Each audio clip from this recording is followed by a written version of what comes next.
I know a few good stories. They take place in a corner of America that might seem familiar, yet still manages to surprise. The settings are spectacular, the characters compelling, the action exciting, the plot lines unpredictable.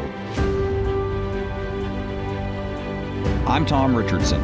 Join me as I explore New England's great outdoors, from Candlewood Lake, Connecticut to Caribou, Maine, from the beaches of Cape Cod to the peaks of New Hampshire's White Mountains.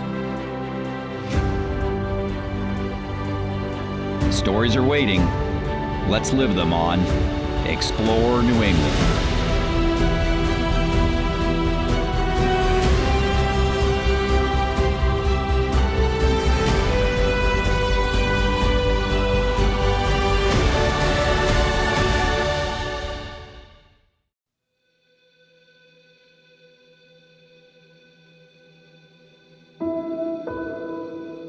Explore New England is brought to you by Down East Magazine, the magazine of Maine, and visitnewengland.com. Additional funding and support for this episode was provided by the Town of Wareham Community Events Committee.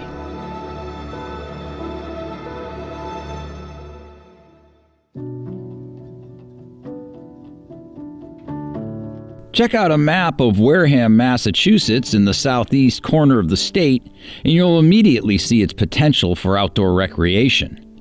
Situated at the very head of Buzzards Bay, the town boasts more than 54 miles of coastline, extending from the mouth of the Weweantic River to Buttermilk Bay.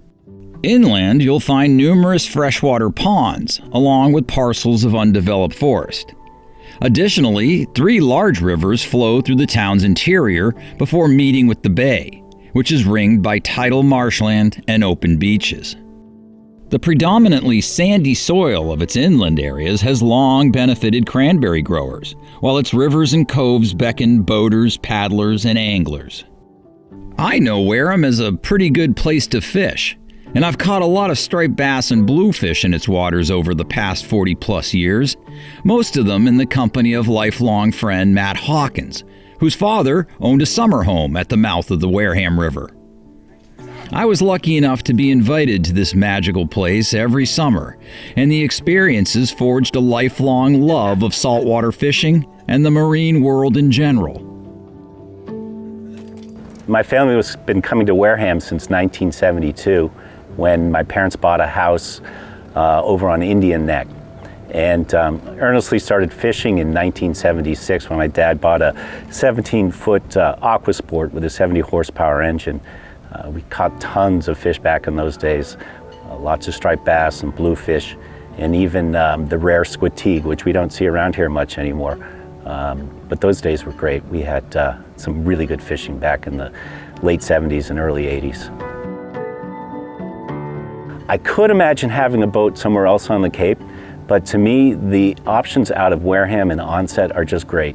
So, we don't need to trailer the boat out to Chatham. We don't need to trailer the boat down to Woods Hole or anything like that, because the places are so close to here that it's just a short boat ride away. And even when the wind does pick up, late afternoon, you'll get a stronger breeze out of the southwest most days in the summer. But you can, a boat like this, 22-footer, can handle them easily. It's comfortable, it's not too wet. So, I can imagine fishing out of somewhere else, but I really love it here. Wareham's inshore fishing really shines in May and June, and again in the fall, with striped bass, bluefish, sea bass, scup, tautog, and false albacore providing the action, depending on the season. On this trip, Matt and I were focused on stripers, which had recently migrated to the area in large numbers. After a short run from Zecco Marina, where Matt keeps his boat, we found what we were looking for. While these so-called school bass only wanted to hit small lures and flies, that isn't always the case, especially in the early season, as we proved a few days later by tossing huge topwater plugs for stripers of a slightly different size class. Sounds good. Yeah. Oh.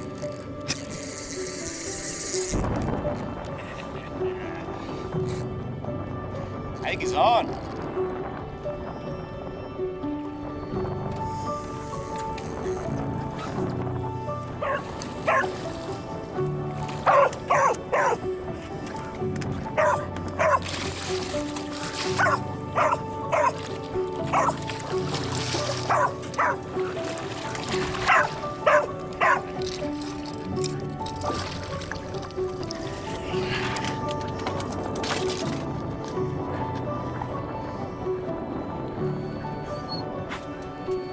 Okay. Okay, good.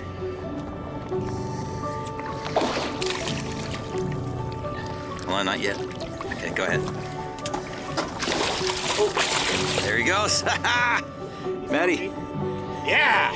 Give me Well, a the thumbs perfect up. day will be, let's see, rising tide in the morning, nice southwest breeze, and like I said before, you can find the fish right out in front under birds. Don't have to burn a lot of gas. That to me is a perfect day here in Wareham. Catch these all day long, man. One reason Wareham's inshore fishing is so productive has to do with its trio of coastal rivers, all of which support runs of river herring and eel, and carry nutrients that fuel the food web throughout the bay. The powerful currents flowing through the Cape Cod Canal also influence the local fishing. You know, kids catch something like this. The Weweantic River in particular plays an important role in the marine ecosystem of Buzzards Bay and beyond. Several mills once existed on this river, near the head of tide, and until recently an obsolete dam made it hard for herring, rainbow smelt, and eels to reach their upstream spawning and nursery grounds. That all changed in 2016, when the dam was removed during a project led by Buzzards Bay Coalition's restoration ecologist, Sarah Quintal. This is our former bypass channel. So water would come from the former impoundment and come through here underneath our feet. So this was a bridge, really. This was a concrete culvert below our feet that we filled in to make sure that all the water went one direction. But then this way, we filled it in just enough to keep it easy to get wheelchairs, baby strollers, that sort of thing down, keeping the grade. Canoes and kayaks. But you'll notice that we left that upper limit of the channel where you can see, oh, there was a feature here before. Because we have really now two main conservation properties tied into one. We have the town's Birch Island Trail and we have the Horseshoe Mill Trail. There's a series of different loop trails you can do. So I think if you did all of them, we're somewhere around 3 miles or so. But you can also do a much shorter loop, and you could only do a half a mile if you really wanted to. There's a wide variety of fish here, and the most unique fish here is rainbow smelt. So rainbow smelt, they don't get very large, but this is the southernmost breeding location for that fish species on the East Coast. So where do they spawn? Don't they like kind of like a rocky bottom? Yeah, well, why don't we walk this way? Well, when the dam was still here, it was very select. So starting about here, we're a little bit past low tide now, and we've had some rain, so there's a little bit of water coming through here, but basically from here to the bridge isn't very far. It's only about 100, maybe a couple of 100 feet. But you have a lot of this cobble, and the cobble is covered with this moss that is very attractive for the fish to lay their eggs on, because it helps keep them moist even when they are exposed to air. And the eggs adhere to those cobble and the moss, yeah. So this was actually one of the most well-used spawning sites for rainbow smelt that Department of Marine Fisheries has seen for a while, so much so that they would find smelt eggs here and like bring them to other places to help replenish.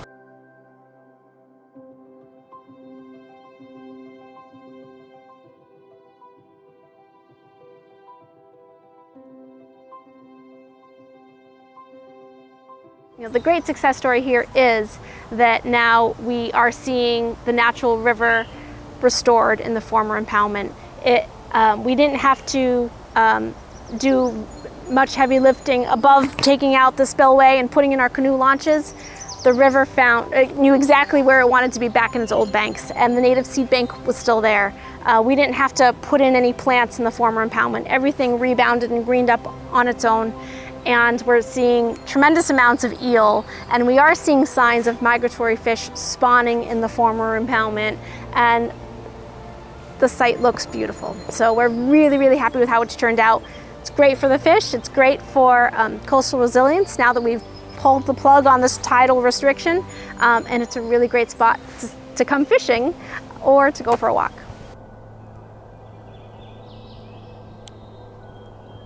As we go further up, we're getting into better and better trout habitat. Oh, something's right there. That's meal.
Another major river that flows through Wareham is the Agawam, which originates in a series of freshwater ponds before joining the Wareham River estuary.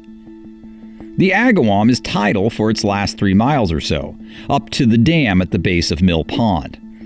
The pond itself comprises a series of coves, which can be accessed via the recently renovated state launch off Route 28 or the much smaller put-in spot owned by the Wareham Land Trust. That's where I met up with Patrick Marshall, a Wareham native who has held a lifelong passion for kayaking. Mill Pond features a sand and gravel bottom that provides ideal spawning habitat for river herring that make their way from the ocean each spring, as well as resident bass, sunfish, and bluegills, which were vigorously defending their nests on our visit. Wareham is really neat in that even though it's hard as in any town to find access points to get out, but once you're out on the water, there are so many places to paddle, whether it be salt water, fresh water. Launching here, you have, to me, a lot of times when I paddle it, it makes it feel like I'm in the middle of nowhere because I can get to a section where you can't see houses or other people. The wildlife and everything on this pond is immense. Launching in Onset at some of the launch sites there by Dummy Bridge and at the boat launch gives you access to really the world of saltwater and so many places to go in that area. Tempest Nod boat ramp gives you access to that side of the harbor and everything else. And even some Buzzards Bay Coalition's new site on Horseshoe Pond provides access to the Weweantic River and all that has to offer. So Wareham just provides, it's as I always tell people, it's not so much, it's really whatever mood you're in is the type of paddling that you can do.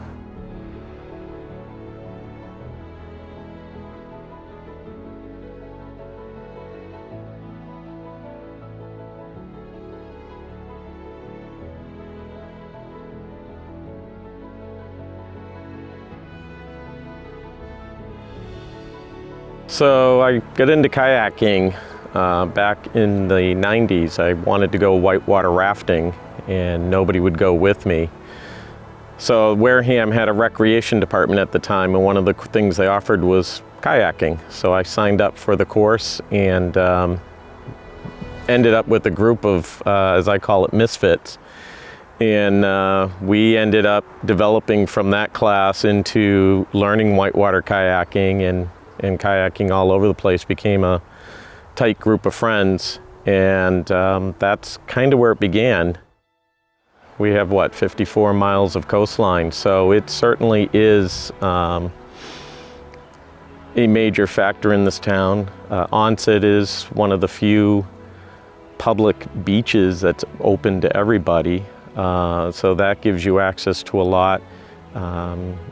We know that the Native Americans came down to Shell Point in the summer for their summer place to be. So I think where the water in the Wareham area has always been, and I think will continue to be, a defining role in who we are and what we do.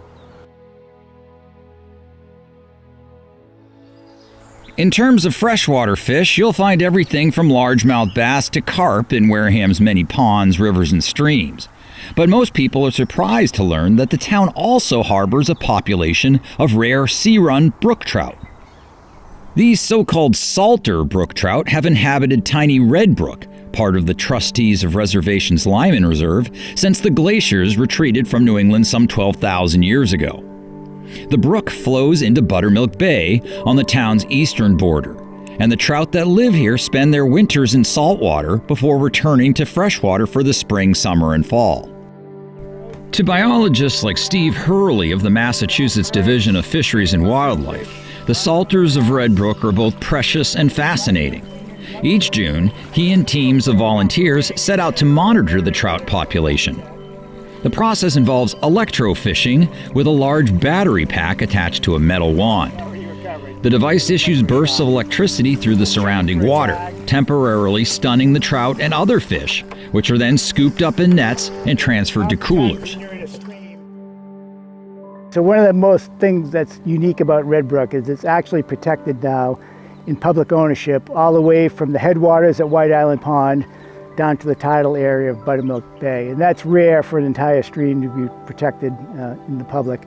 And the reason for that is a man named Theodore Lyman, who discovered this place back in 1867. He was the first fisheries commissioner, started in 1866. He came down here, met Samuel Tisdale, the man that introduced black bass, largemouth and smallmouth bass to Massachusetts.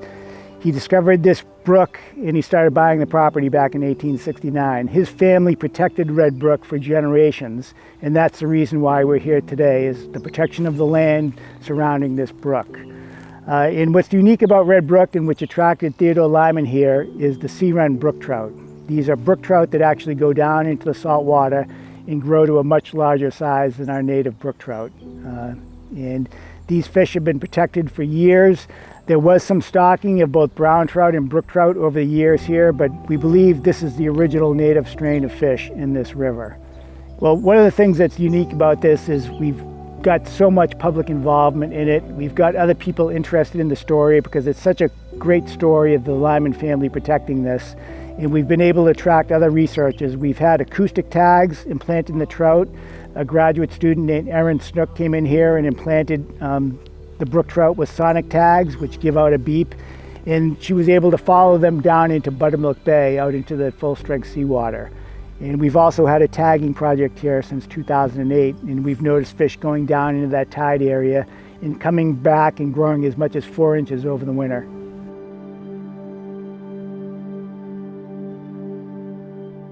This fishery is doing pretty well. It is all catch and release now. When it was transferred from the Lyman family, which protected it under private ownership, we enacted catch and release regulations. So it's catch and release, artificial lures only, the entire length of the stream.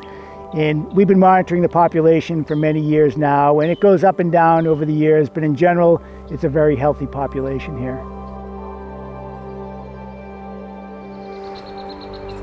In addition to brook trout, the 200-acre Lyman Reserve is also a good spot to observe birds. Several trails wind through the property, offering glimpses of everything from great blue heron and egret to ovenbirds and phoebes.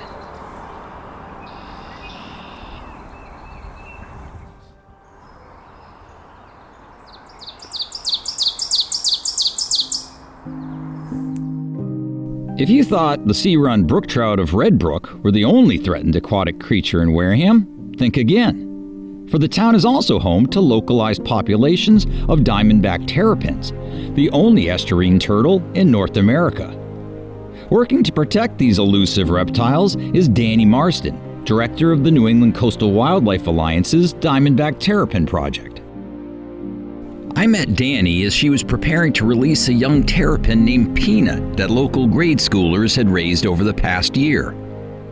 After taking measurements of the turtle's carapace and weight, Danny covered it with dead marsh grass and leaf litter just above the high tide mark, where it would hopefully be safe from predators. Cape Cod marks the northernmost edge of the terrapins range. Adult turtles, which feed on everything from dead fish to aquatic vegetation, spend nearly their entire lives in the saltwater, except when the females make their way ashore to lay their eggs in sandy soil along the marsh edges, usually in June. Many of the eggs are eaten by raccoons, foxes, skunks, and other predators, which is why volunteers with the Alliance try to protect the nest with cages or relocate the eggs to a safe area until the baby turtles hatch.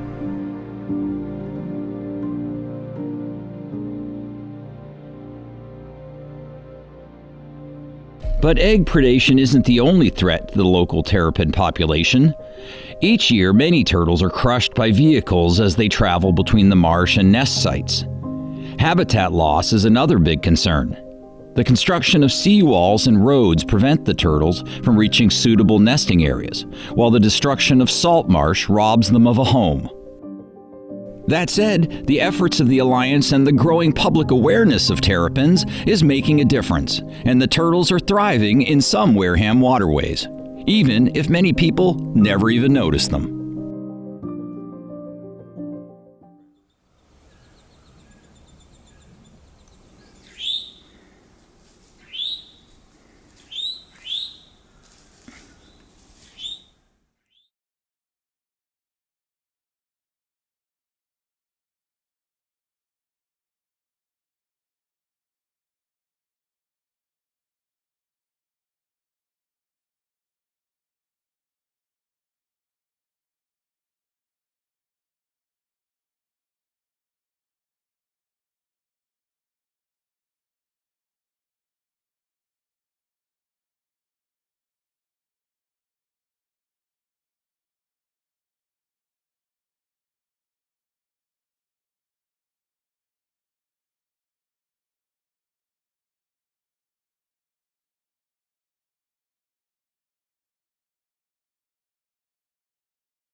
Both brook trout and diamondback terrapins obviously depend on healthy coastal habitats and clean water.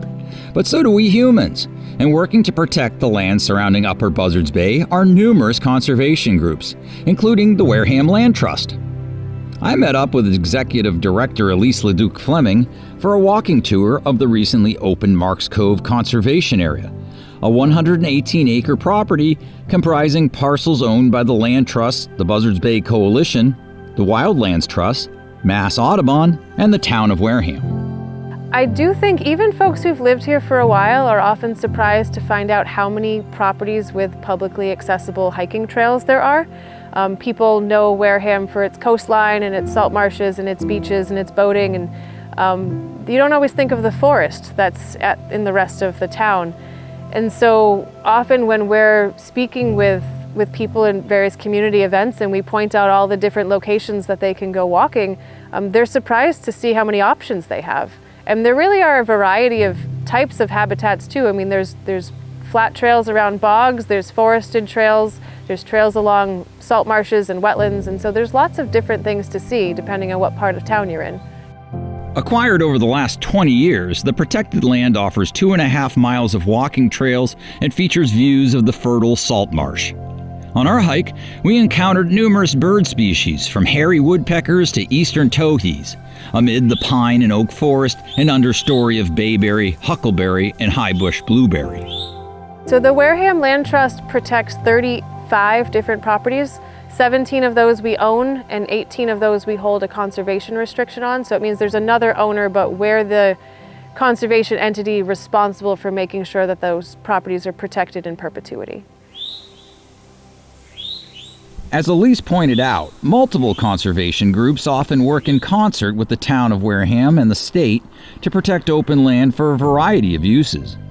In the 200-acre Minot Forest, well-groomed trails offer mountain bikers like pro rider Kevin Hines access to a variety of terrain. The trails in Minot Forest are old established trails, and they've done a lot of work to bring them up to par for walkers and dog walkers, hikers, mountain bikers, and multi-user groups. I would say it's more beginner to intermediate trail system here in Minot Forest. So they're putting in new trails like weekly. They've done it, so I'd say 7 or 8 miles of trail right now, right in here, and it ties into Wildlands Trust and some other trail systems also. It's rolling, piney terrain. I mean, everybody can pretty much ride it. It's really fun. I've never had anybody leave here and say they haven't had a real good time riding. Woods and water. The two are inextricably linked, which is why Wareham is so important to the ecology of Buzzards Bay and the many people who live on or near its shores. It's also a big reason the Buzzards Bay Coalition chose to buy and renovate the former bathhouse facility in Onset, a village of Wareham and a once thriving Victorian-era summer retreat. So we looked at what we could do to take over the bathhouse and make it more of a community center, more valuable to what was going on for Wareham. So we obviously needed a lot of funds, needed some grants, needed some help from Wareham town itself to make this happen, and everyone pitched in. Everyone loved the idea, and now it's been open for around about 3 years, running programs, and those programs have been ramping up. Obviously, sort of started in 2020, so that was going to be the first full year. Didn't really happen.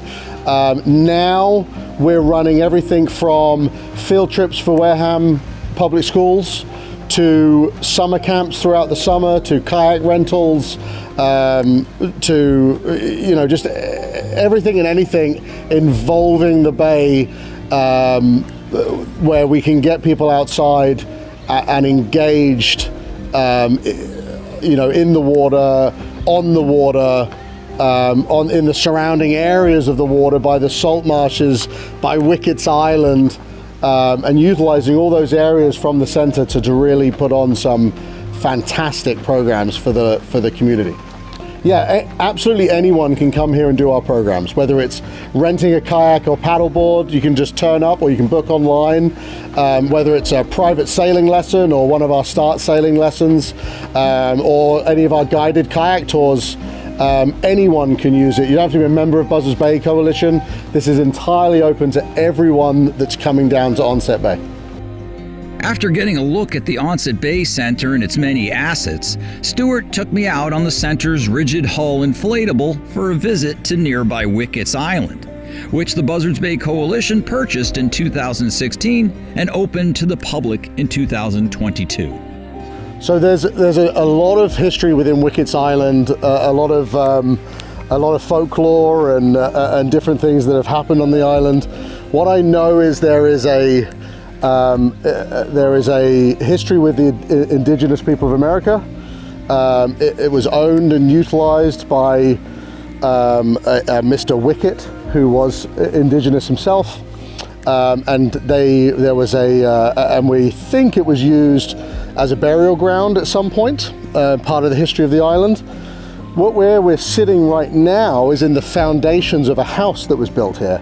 I'm not, off the top of my head, I can't remember when the house was built, but I know it burnt down in the 80s. Oh, really? That recently? Yeah. So it burned down in the 80s, and a lot of people from the local community remember coming over here, kayaking, swimming over here, and kind of playing within the ruins of a burnt down house. Oh, no kidding.